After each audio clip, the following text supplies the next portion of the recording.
Abraham, இன்று காலை LIC வலைதளத்தை திறந்தவர்களுக்கெல்லாம் ஒரு பெரும் அதிர்ச்சி காத்திருந்தது. ஏனால் இந்தி மயமாக மாறி இருந்தது அனைத்து எல்ஐசி வலைதளங்களும். எல்ஐசி வலைதளத்தில் உள்ள ஒவ்வொரு அறிவிப்பும் இந்தியிலேயே காணப்பட்டதால் முழு குழப்பம்தான் காணப்பட்டது. என்றால் அதை ஆங்கிலத்துக்கு மாற்றுவதற்கு லாங்குவேஜ் என்று கொடுப்பார்களே, அது ஆங்கிலத்திற்கு மாற்றுவதற்கு கூட அந்த இடம் எந்த இடம் என்று தெரியாத அளவுக்கு தான் காணப்பட்டது. குறிப்பாக தமிழகம், கேரளம், கர்நாடகம் போன்ற இடங்களில் எல்லாம் கடும் எதிர்ப்பு அலைகள் காணப்பட்டது. முகவர்கள் கூட, எல்ஐசி வாடிக்கையாளர்கள் மட்டுமல்ல, முகவர்கள் கூட என்ன செய்வது என்று தெரியாமல் அதிர்ந்து போயினர்.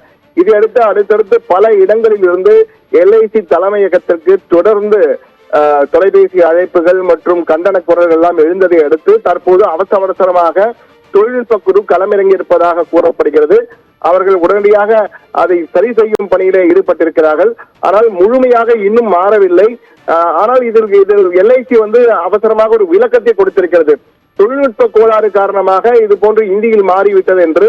ஆனால் இந்தியில் எப்படி திடீரென மாறும் என தெரியல. தொழில்நுட்ப கோளாறு என்றால் அந்த சர்வர் டவுன் என்று கூறுவார்கள், அது போன்ற ஒட்டுமொத்தமாக இயங்காமல் போயிருக்கும். ஆனால் ஆங்கிலத்திலிருந்தெல்லாம் திடீரென இந்தி மயமானது எப்படி தொழில்நுட்ப கோளாறாக இருக்க முடியும் என்ற கேள்வியை வாடிக்கையாளர்கள் பலர் எழுப்புகின்றனர்.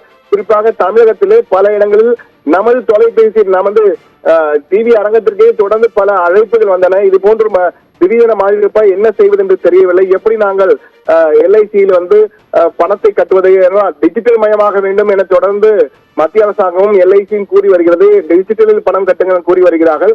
ஆனால் தற்போது நாங்கள் பணத்தை எப்படி கட்டுவதற்கான வழிமுறைகள் எதுவுமே தெரியவில்லை, இந்தியில் இருப்பதால் எங்களால் புரிந்து கொள்ள முடியவில்லை என்று தொடர்ந்து நமது டிவி அரங்கத்திற்கே தொடர்ந்து தொலைக்காட்சி நிலையத்துக்கு பல அழைப்புகள் வந்தன.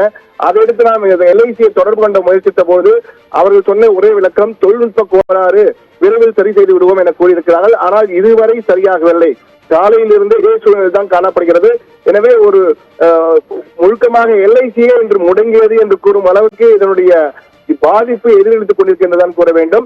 ஆனால் இதை எவ்வளவு விரைவில் முடியுமோ அவ்வளவு விரைவில் நாங்கள் சரிப்படுத்துவோம், அதற்கான முயற்சியிலே தொழில்நுட்ப குழு ஈடுபட்டிருப்பதாக கூறியிருக்கிறார்கள். ஆனால் எல்ஐசி திடீரென இந்தி மயமானது பலருக்கும் அதிர்ச்சியை ஏற்படுத்தியிருக்கின்றதான் கூற வேண்டும். ஆப்ரஹாம்.